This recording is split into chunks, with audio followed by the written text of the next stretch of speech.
I did an experiment yesterday. I posted my honest thoughts on mask wearing as fascinating, diabolical social experiment of social make-believe. That we ostensibly do this out of kindness or care or to comply with social order. But how is it that such a deadly virus exists, so deadly that all of us, all the world, must mask up when in proximity to one another, while I can freely sit unmasked in a densely packed bar, restaurant, or cafe for hours on end in full compliance with the ever-changing executive orders? I'm committed to speaking with kindness. If I am asked to wear a mask in a store, I kindly say, no, thank you. I can leave if you prefer. And I genuinely calmly depart the establishment. A local running group posted that they were thrilled to be offering a gathering for local runners. So I was similarly thrilled to learn about the event, but my excitement was short-lived, which has been the case for 2 years here in Oregon, as well as many other places around the globe. In keeping with my commitment to speaking up and with kindness, I offered the following comment on their social media page. I would love to attend and support this event, and you note the registrants must acknowledge compliance with your protocols. On this point, I will honestly state that I am not comfortable agreeing to your chosen standards. I support exercise, community, local businesses, personal choice, and compassion for one another. I'm not angry or offended. I am saddened and disheartened by so many who have chosen to comply throughout these last 2 years. You won't have to worry about my healthy, active family attending. We will continue to grow, train, smile, and laugh with those who will not assume that we are sick or dangerous. Please rethink your compliance, and I do hope the best for you. Be bold and give grace. To those that attend, have a great run. For those who choose another path, do what you will. For those who are ill, I wish you health. For those who are angry, I wish you patience and peace. And for those who would seek control or to compel, I wish you perspective and repentance. For those who are weary, I pray for justice. And I would ask that you speak up with kindness and resolute spirit. Now, I have a few thousand very diversely minded followers and colleagues across the adventure leadership, academic, expeditionary world, authors, artists, and executives, and old friends from across the planet. People who have fairly direct access to me. They span every continent, particularly inhabiting Canada, Alaska, Europe, Greenland, Scandinavia, Eastern Europe, Russia, Hawaii, Pacific Islands, as well as South Asia, Australia, New Zealand, Fiji, and of course, the United States. To this effect, I was offered a few replies after posting the above on social media. None of those I'll read here directly, but I'll read my responses to those replies. These days, I piece together a few contracts. I continue part-time visiting professorships at 2 universities. My primary work is in counseling psychology. And to that effect, the last 2 years have been incredibly challenging, always changing, and seemingly unending.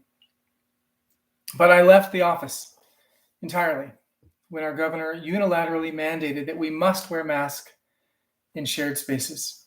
And I now do all of my clinical work over telehealth or on trails.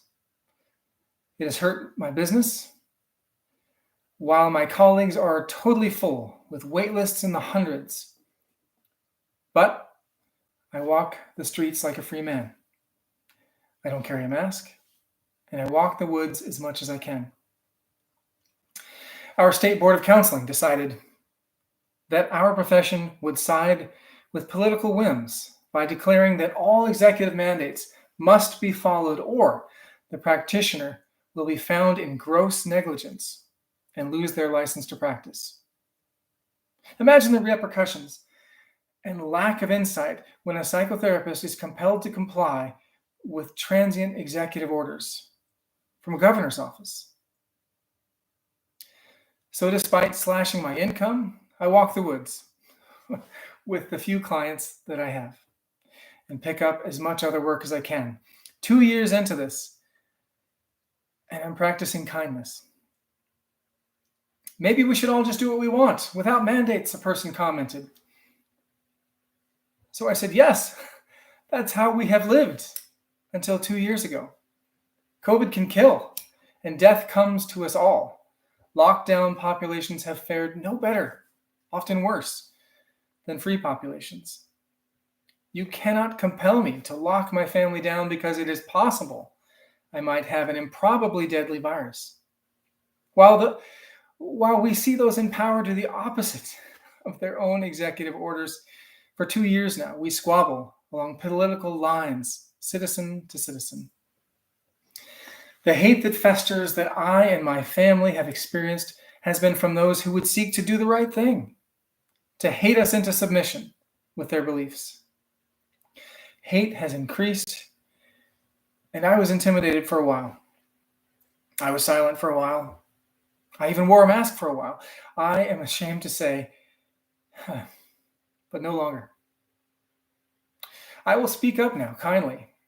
I will walk without fear, unmasked, and with great desire to communicate kindness, not rebellion. I am healthy until proven ill, and being ill is not a crime. My kindness extends until I am forced to act against my conscience, my dangerous freedom.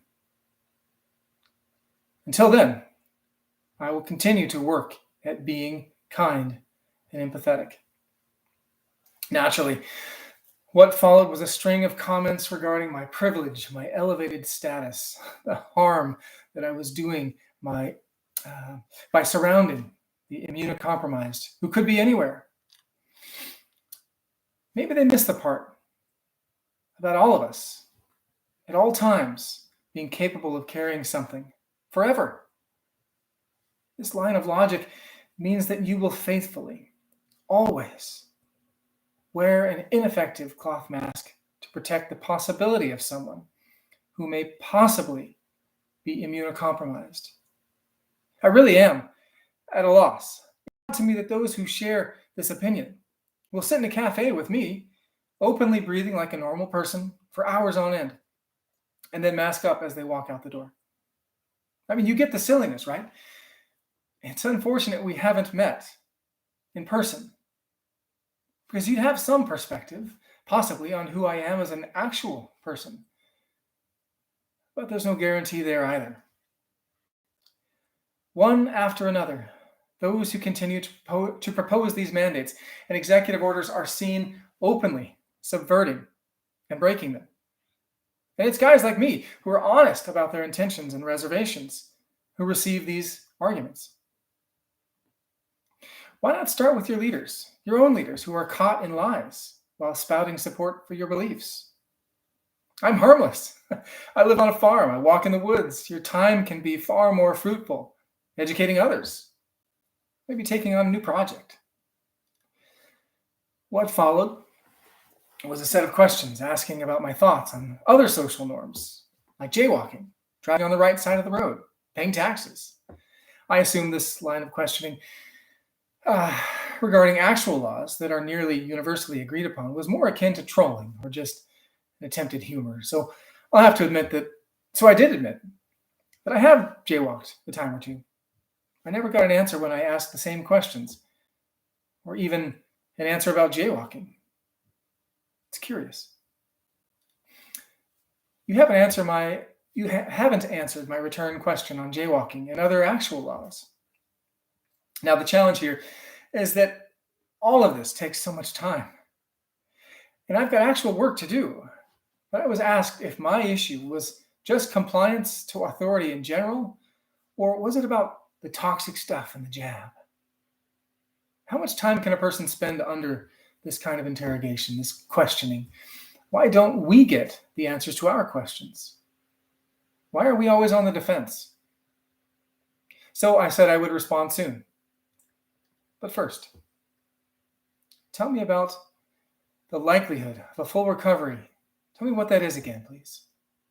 Tell me how many have lost their jobs, lost their businesses, lost a loved one due to suicide related to this, and how many have bombed out of school, how many have failed and disconnected academically, how many have succumbed to addiction, how many have been locked at home and abused, how many have developed mental health concerns, how many have become fractured and emboldened to hate those who disagree with being forced to comply, and how many now live in fear of any and all social connection. Give me those numbers, and I'll give you more time. That ended the particular conversation. I never got a single answer to any of my questions. Now, I spent a number of years, most of my professional life, alongside and for Alaskan Native and American Indian concerns. I have a strong affinity for my brothers, sisters, and elders in these communities.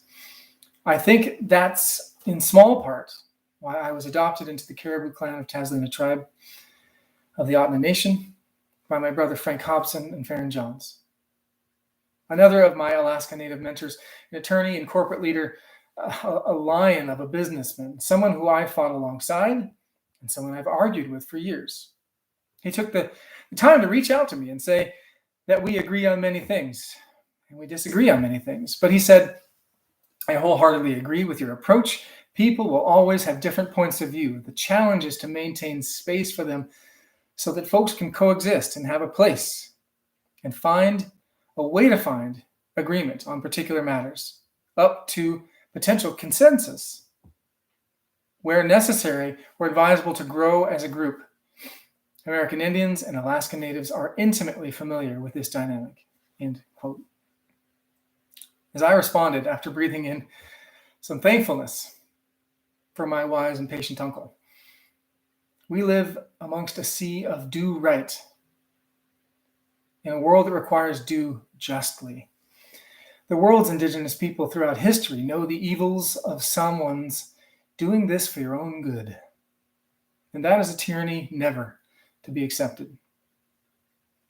I will not have a ruling power assert their ownership or authority for my life under threat of termination, marginalization, or internment. We know how this goes, and those who don't know their history, they don't see what's coming. My friends who have been baffled as traditionally liberal, free, and even radical practitioners of holistic health have found that their institutions have been caught up in this corporate cloud of virtue signaling and virus-frenzied fear. It's much simpler to defend a lie than to believe that you've been lied to. Imagine the repercussions, the repentance, the process of recognition. I don't envy those who are about to be met with a mountain of evidence that has amassed. I'm dismayed that this virus response, combined with convenient divisions based along political lines, and dismayed that we have been all too willing to let that drive our convictions. Now, for me, I was doubtful and distant from Trump's positions, and I still am. And at no point did I see that a 50-year career politician, his replacement, had anything meaningful to add to real issues. Americans these days quickly believe in their moral righteousness and seem to base that upon the very tenets of American democracy and foundations that they reject. Democratic initiatives that I once found compelling as counterbalance to Republican corporatism have flipped to recreate the same but more far-reaching injustices and intrusions into individual freedoms. Now I find myself, like so many, standing in another space where it would seem that I'm alone. But the actions around the globe are proving that there are tens of millions of like minds who are no longer going to be lied to, forced to comply with corporate fear, done in every generation under some new campaign. And we will not be relegated to the margins of society by our well-intended and far more virtuous saviors. There's a paraphrase. I may disagree with what you have to say, but I will defend to death your right to say it. But what of my original question of kindness? How can my endangering others with my possible illness, with my rampant privilege? What of the journeys of Buddha or Christ? How can what I have chosen be kindness in my own journey? I find that the kindness that I am attempting to express is that of acting honestly with what I believe to be true. And that, thankfully, this is also being borne out by empirical data, that unmasked states and regions than masked places. Incident rates are not an indication that is worth measuring, and that's finally even being borne out by the CDC and Fauci himself. There will never be a point where we cannot potentially pass something to another person. Even in death, we remain potential carriers of something. So my desire is to smile, to speak clearly, to look at neighbors and others in the eye, to welcome them genuinely, not assuming that they are carriers of a deadly plague, which we are not. If this means inconvenience or discomfort, that is an acceptable and intended on some level outcome. It is nice, as it is said, to comply with the whims of others. It is kind, as I intend to be, to offer honest feedback for the well-being and edification of others. Truthfully, I'm not a very nice person unless I'm being dishonest. Those who have countered my assertion here have also not been nice, but I would assert that I believe that, by and large, they have intended to be kind in rebuttal for my own edification. I genuinely do believe that. I disagree with that opinion, with the logical conclusion that are made on these assumptions, so I kindly offer defiance to that perspective. Make no mistake, I openly defy the opposing perspective, one that seeks to compel forced vaccination, forced masking of the general population, and marginalization of opposing perspectives. I choose to do so with kindness, with hope that the manner of my defiance will not seem as rebellious, but out of love and care for others.